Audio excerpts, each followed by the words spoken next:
회개에 합당한 열매. 마태복음 3장 7절 12절 말씀.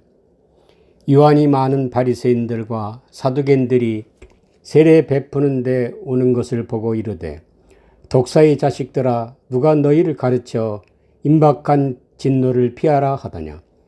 그러므로 회개에 합당한 열매를 맺고 속으로 아브라함이 우리 조상이라고 생각하지 말라.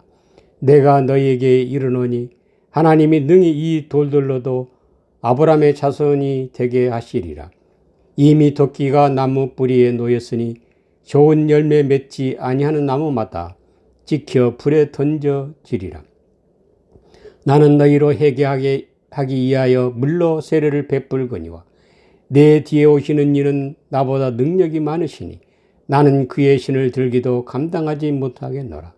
그는 성령과 불로 너희에게 세례를 베푸실 것이요 손에 키를 들고 자기 타작마당을 정하게 하사 알곡은 모아 곡간에 들이고 죽정이는 꺼지지 않는 불에 데우시리라. 이스라엘은 역사적으로 하나님으로부터 선택받은 민족이었습니다. 그래서 그들의 선민의식은 대단했습니다. 그러나 세례 요한의 등장으로 그들의 선민의식의 자부심은 세례 요한의 설교 앞에 산산이 부서지고 말았습니다. 세례 요한과 더불어 예수님의 사역 또한 종교 개혁의 시작이었습니다. 하나님이 선택하신 아브라함의 후손이라는 선민이 독사의 자식들이라는 세례 요한의 선포 앞에 그들의 반응은 어떠했을까요? 오늘 현대 교회는 어떠합니까? 만일 교회를 향해 독사의 자식들이라고 선포한다면 인정하고 받아들일 수 있겠습니까? 요한의 설교는 2000년 전 당대 세대에게만 해당되고 오늘 우리에게는 해당되지 않는 것이 아닙니다. 성경은 현재 이 순간 나에게 질문하는 하나님의 엄중한 말씀인 것입니다. 세례 요한의 설교의 중심은 역사적 아브라함의 혈통에서 나온 민족이 하나님의 백성이 아니라 예수 그리스도로 말미암아 하나님의 백성, 하나님의 자녀가 된다는 영원 구원의 대전환이었습니다. 회개에 합당한 열매를 맺으라는 말씀이 바로 영원 구원의 열매를 맺으라는 말인 것입니다. 마태복음 3장 7절에 요한은 세례 베푸는 데 오는 그들을 향해 보고 독사의 자식들이라고 말하는 근거가 무엇입니까? 요한복음 8장 44절에 너희는 너희 아비 마귀에게서 났으며 너희 아비의 욕심대로 너희도 행하고자 하느니라. 그는 처음부터 살인한 자요 진리가 그 속에 없으므로 진리에 서지 못하고 거짓을 말할 때마다 제 것으로 말하나니 이는 그가 거짓말쟁이요 거짓의 아비가 되었음이라. 너희 아비는 마귀요 독사의 자식들이라.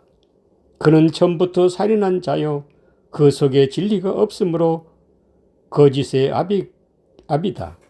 이 말씀은 누구에게 해당되는 말씀입니까? 예수 믿지 않는 세상 사람들을 말하는 것입니까? 아닙니다. 기독교인이나 비기독교인이나 이 세상에 살아가는 모든 사람들에게 주어진 말씀입니다. 기독교인들은 동의하지 않을 것입니다. 예수님이 나의 모든 죄를 대신에 용서해 주셨는데 독사의 자식들이라니 그리고 처음부터 살인한 자라니 도대체 무슨 말입니까? 요한일서 3장 8절 10절 말씀. 죄를 짓는 자는 마귀에게 속하나니 마귀는 처음부터 범죄함이라. 하나님의 아들이 나타나신 것은 마귀의 일을 멸하려 하심이라. 하나님께로부터 난 자마다 죄를 짓지 아니하나니 이는 하나님의 씨가 그 속에 거함이요 그도 범죄하지 못하는 것은 하나님께로부터 났습니다. 이러므로 하나님의 자녀들과 마귀의 자녀들이 드러나나니 무릇 의를 행하지 아니하는 자나 또는 그 형제를 사랑하지 아니한 자는 하나님께 속하지 아니하니라. 마귀는 헬라어 디아볼로스, 비방자, 중상모략자, 속이는 자, 거짓 비방하는 자라는 의미입니다. 마귀는 하나님과 사람 사이에 어떤 형태를 가진 존재가 있다는 것이 아닙니다. 하나님께로부터 나지한 모든 사람은 가리켜 마귀의 자식, 독사의 자식, 거짓의 아비라고 말하는 것입니다. 만일 나는 아비 마귀의 자식이 아니라 라고 말한다면 그는 하나님께로부터 난 자요 진리가 그 속에 거할 것입니다. 나는 예수를 믿음으로 하나님이 내 안에 거하신다고 말할지 모릅니다. 성경이 말하니 그저 그렇게 말입니다. 그러나 주님이 내 안에 거하신다는 것은 그렇게 말로 쉽게 되어지는 것이 아닙니다.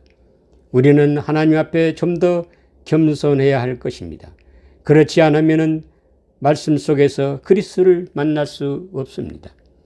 요한일서 3장 10절에 이러므로 하나님의 자녀들과 마귀의 자녀들이 드러나나니, 드러난다는 헬라어 파레노스는 표면적으로 명백하게 눈으로 보이는 볼 수 있는 등의 의미입니다. 이 말은 육의 눈으로 본다는 말이 아니라 내가 영적으로 존재론적으로 인식하고 경험할 수 있다는 말입니다.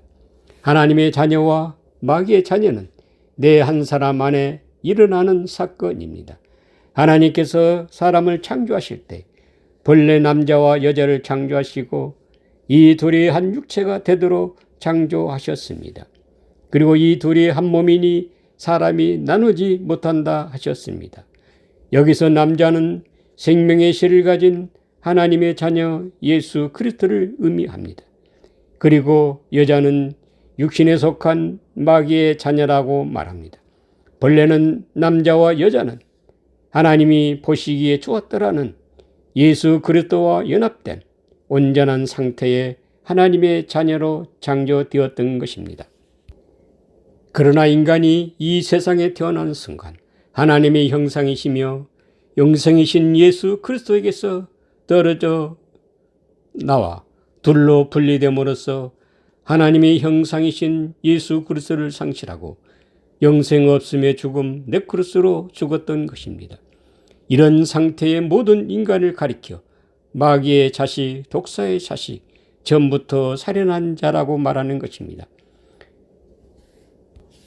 전부터 살인한 자란 에덴 동산의 하와로부터 시작해서 인류 모든 인간에게 적용되는 말씀입니다.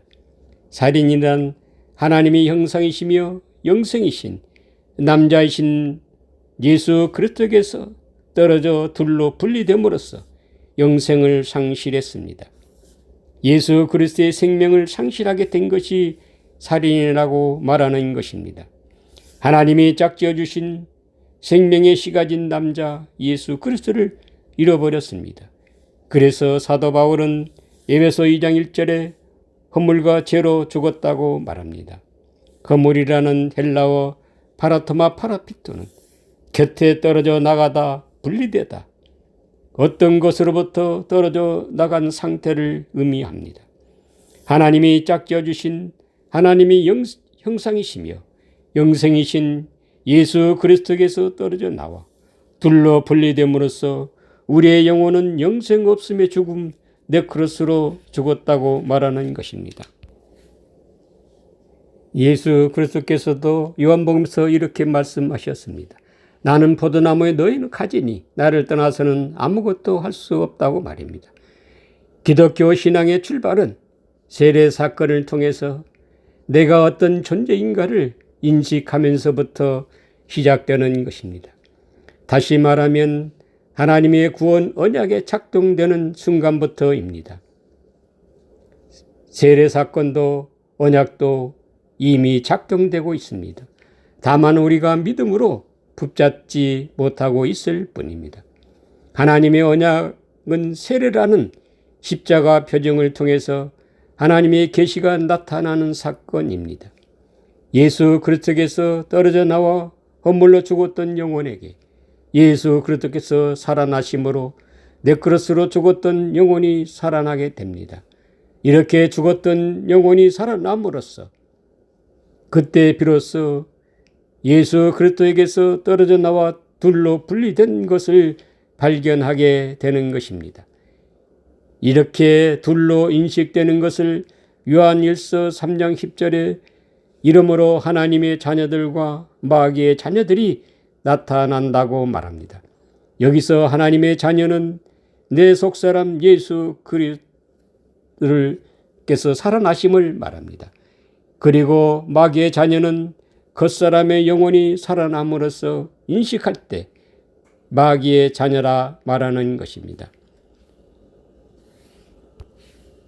죽었던 영혼이 살아났는데 왜 마귀의 자녀라고 말하는 것일까요?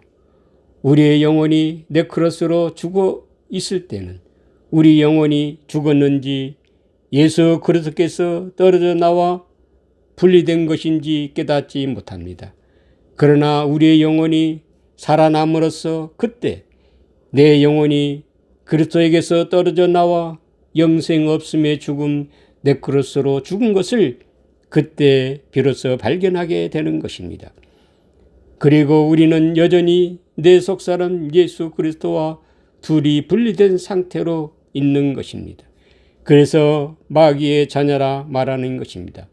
이렇게 둘로 분리된 우리가 예수로 장성하게 자라서 십자가의 그리스도 부활을 믿고 나를 산 제물로 하나님께 드리는 것입니다.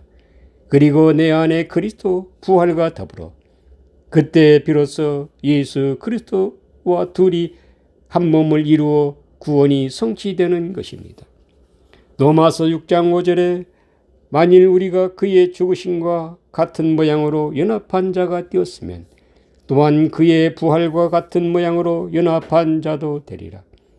우리가 그의 죽으심과 같은 모양으로 연합한 자가 되었다는 말은 무슨 말입니까?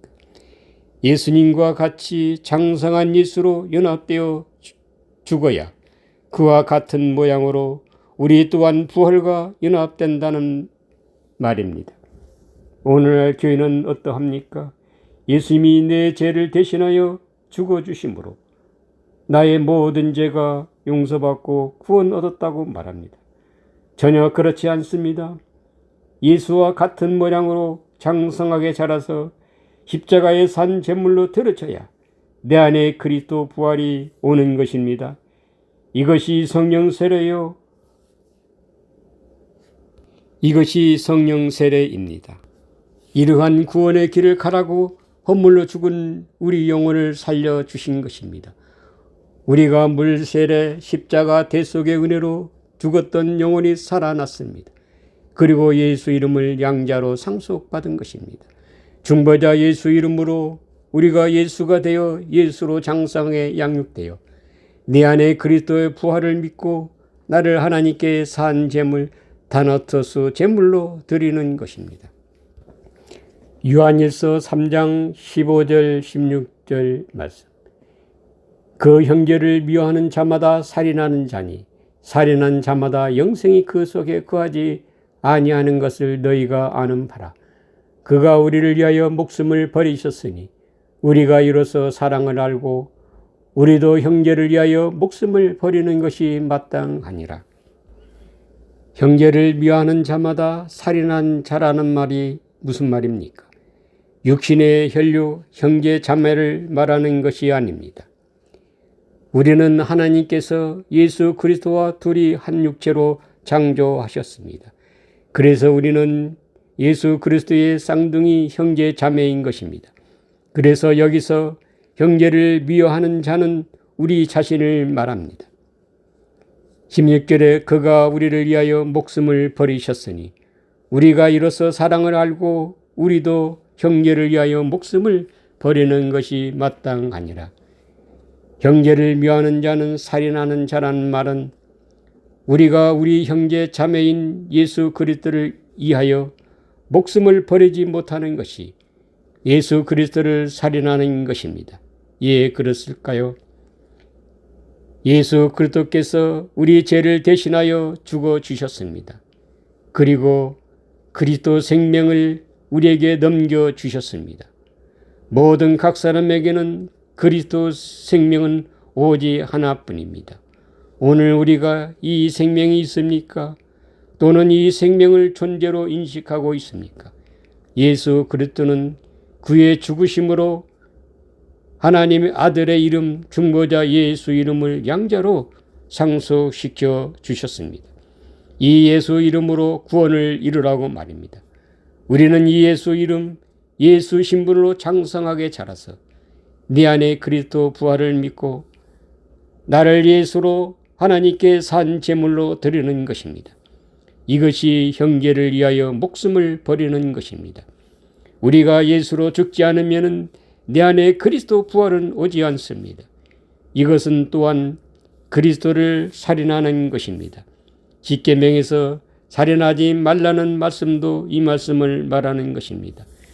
그러나 우리가 예수로 산 제물 드림은 죽음을 맛보지 않고 그리스도 부활 성령 세례가 옴으로써 죽은 것으로 인정되는 것입니다. 이건 또한 사망이 생명에게 삼킨 바 된다는 사도 바울의 진술이기도 합니다. 이건 또한 그리스도 부활로 말미암아 둘째 사망의 해를 당하지 않게 되는 것입니다. 모든 인간은 예수 그리스도 부활과 연합되기 전까지는 마귀의 자녀의 신분에서 벗어날 수 없습니다. 그것을 인정해야 하나님의 구원 언약의 표정인 세례를 믿음으로 받아들일 수 있습니다. 그래야 그리스도 십자가 대속의 은혜가 주어지는 것입니다. 주님은 죄인을 구원하러 오신 것이지 죄 없다 말하는 의인을 구원하러 오신 것이 아닙니다. 죄는 허물로 죽었던 영혼이 예수 그리스도의 대속의 은혜로 우리 영혼이 살아났을 때 그때 죄가 시작되는 것입니다. 우리 영혼이 네크로스로 죽어 있을 때는 죄인이 아니라 영혼이 영생 없음의 죽음 네크로스로 이미 죽어 있었던 것입니다. 우리 영혼이 살아났을 때 내 속사람 진리 되신 예수 그리스도에게서 떨어져 분리된 것을 인식하는 것입니다.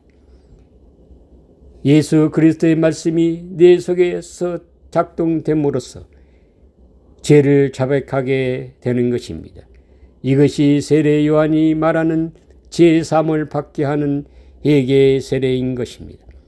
그러므로 언약의 표정인 세례, 그 십자가 대속의 은혜를 믿음으로 받아들여야 회개의 세례 과정을 걸어가게 되는 것입니다.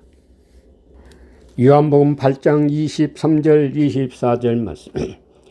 예수께서 이르시되 너희는 아래서 났고 나는 위에서 났으며 너희는 이 세상에 속하였고 나는 이 세상에 속하지 아니하였느니라. 그러므로 내가 너희에게 말하기를 너희가 너희 죄 가운데 죽으리라 하였노라. 너희가 만일 내가 그인 줄 믿지 아니하면 너희 죄 가운데서 죽으리라. 우리는 아래서 났고 예수 그리스도는 위에서 났다는 말은 역사 속에 오신 예수 그리스도를 가리키는 말이 아닙니다. 예수 그리스도는 하나님의 생명의 실을 가진 하나님의 아들로서 이미 우리와 둘이 한 육체로 창조되었습니다. 우리가 이 세상에 태어나는 순간 내 속사람 예수 그리스도와 함께 한 육체로 존재하게 된 것입니다. 그러나 육신의 겉사람인 우리에게는 육신의 목숨 푸시케는 있지만 하나님의 아들의 생명 푸니마 성령은 오직 위에서 나신 그리스도에게만 있는 것입니다.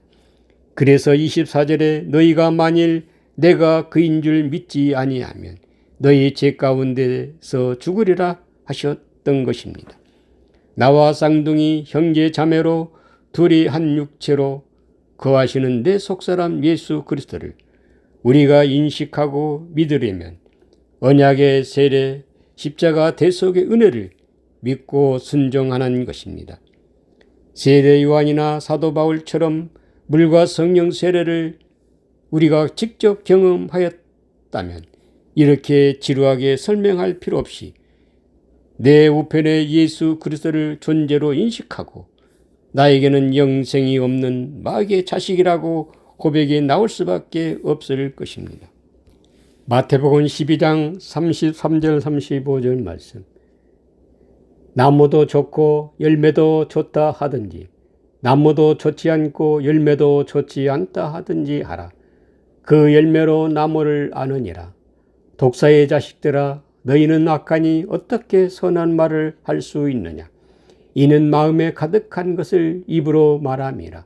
선한 사람은 그 쌓은 선에서 선한 것을 내고 악한 사람은 그 쌓은 악에서 악한 것을 내느니라. 나무가 좋으면 좋은 열매를 맺고 나무가 좋지 않으면 좋지 않은 열매를 맺을 수밖에 없습니다. 이 말씀을 통해서 주님은 우리 겉사람은 좋지 않은 나무요 속사람 주님은 좋은 나무인 것을 인식하고 고백하라는 말씀입니다. 그러나 오늘날 교회는 착하게 살고 열심히 봉사하면 좋은 열매를 맺고 종국에는 영원한 천국에 들어갈 것으로 믿습니다. 물론 착하게 살고 믿음 생활 열심히 해야만 합니다. 그러나 천국은 모범적인 기독인이 되어야 들어가는 것이 아닙니다. 대속의 은혜로 옛사람은 죽고 예수 이름을 양자로 받아서 예수로 자라서 내 안에 그리스도 부활을 믿고 나를 예수로 하나님께 산 제물로 드리는 믿음으로 말미암아 그리스도 부활과 연합함으로써 영생에 이르게 되는 것입니다. 우리 겉사람에게는 좋은 열매인 구원이 나올 수 없습니다. 왜냐하면 본질이 다르기 때문입니다. 하나님의 아들의 생명의 실은 육신에 속한 겉사람 우리에게는 없고 오직 위에서 나신 속사람 예수 그리스도에게만 있기 때문입니다. 마태복음 3장 7절에 독사의 자식들아 누가 너희를 가르쳐 임박한 진노를 피하라 하더냐. 여기서 진노, 오르게는 진노, 분노, 열망하다, 탐내다라는 의미입니다. 우리는 하나님의 진노에 대하여 인간의 관점에서 생각하면 안 됩니다. 인간의 본능으로 생각해서 사람을 병들게 하고 죽이고 불행하게 고통을 주는 것이 하나님의 진노하심이라 생각하면 안 됩니다. 하나님의 언약의 표징인 세례라는 사건을 통해서 하나님 자신을 드러내시는 계시의 사건인 것입니다. 하나님이 짝지어 주신 예수 그리스도를 떠나 홀로 주인으로 살아가던 나에게 하나님의 계시가 임함으로써 내 마음가족이 둘로 찢어져 내 우편에 생명이신 예수 그리스도를 인식하는 역사적 사건인 것입니다. 기독교 신앙의 출발,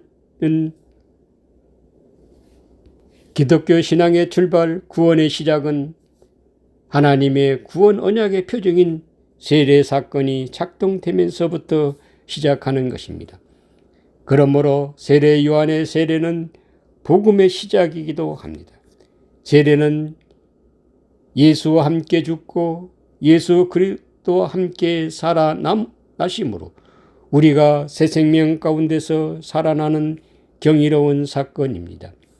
물세례 사건은 예수님의 역사적 십자가 죽으심의 사건을 말하는 것이 아닙니다.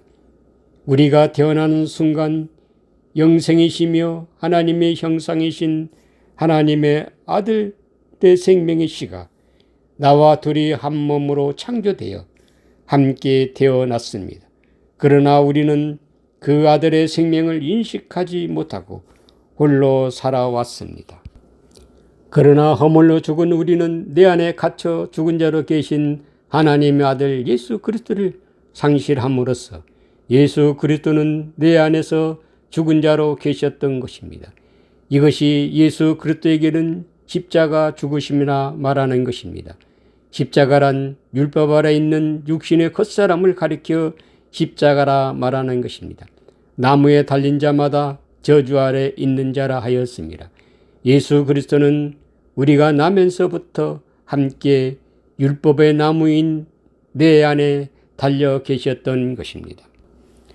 고린전서 15장 29절 만일 죽은 자들이 도무지 다시 살아나지 못하면 죽은 자들을 위하여 세례 받은 자들이 무엇을 하겠느냐. 어찌하여 그들을 위하여 세례를 받느냐. 여기서 죽은 자는 네크로스로 죽은 우리를 가리키는 말입니다. 다시 말하면은 네크로스로 죽은 영생 없음에 죽은 우리가 다시 살아나지 못한다면 세례가 무슨 소용이 있느냐는 것입니다. 그러므로 세례는 네크로스로 죽은 영혼을 살리는 하나님의 계시적 사건인 것입니다. 고린도전서 15장 20절 그러나 이제 그리스도께서 죽은 자 가운데서 다시 살아나서 잠자는 자들의 전 열매가 되셨도다. 물세례로 말미암아 내 속에 갇혀 죽은 자로 계셨던 그리스도께서 살아나심으로 우리 또한 영생 없음의 죽음 네크로스로 죽었던 우리 영혼이 그리스도 살아나심으로 말미암아 함께 살아난 것입니다. 이것이 하나님의 언약의 세례 사건인 것입니다. 로마서 1장 18절 19절 말씀. 하나님의 진노가 불의로 진리를 막는 사람들의 모든 경건하지 않음과 불의에 대하여 하늘로부터 나타나나니 이는 하나님을 알만한 것이 그들 속에 보임이라. 하나님께서 이를 그들에게 보이셨느니라. 여기서 하나님의 진노는 우리 속사람 예수 그리스도께서 자신을 나타내시는 계시 사건을 그 세례 사건을 말하는 것입니다. 불의로 진리를 막고 있는 자들에게 하나님의 진노가 나타난다는 말은 하나님의 아들의 생명 진리 되신 우리 속사람 그리스도께서 떨어져 나와 허물로 죽어있는 우리는 예수 그리스도의 나타나심을 대적하고 있었던 것입니다. 19절에 이는 하나님을 알만한 것이 그들 속에 보임이라. 하나님께서 이를 그들에게 보이셨느니라. 여기서 하나님을 알만한 그노스토스는 알게 한 친지, 친구라는 의미입니다. 또는 알다, 이해하다는 말이기도 합니다. 또 보임이라는 파레노스는 명백한, 분명히 나타나다는 뜻을 가지고 있습니다. 그리고 보이셨다는 파레로우는 계시하다, 보여주다, 나타내다는 의미입니다. 이를 다시 말하면 영혼이 죽어있는 우리에게 하나님의 계시가 임함으로써 그때 비로소 나는 허물로 죽었던 영혼이 예수 그리스도의 살아나심과 함께 살아남으로써 나는 죽었던 존재였음을 깨닫게 되는 것입니다. 이것이 곧 하나님의 진노로 느껴지는 것입니다. 어둠이 그리스도의 빛이 비춰질 때 오는 하나님의 거룩한 두려움을 느끼는 것입니다.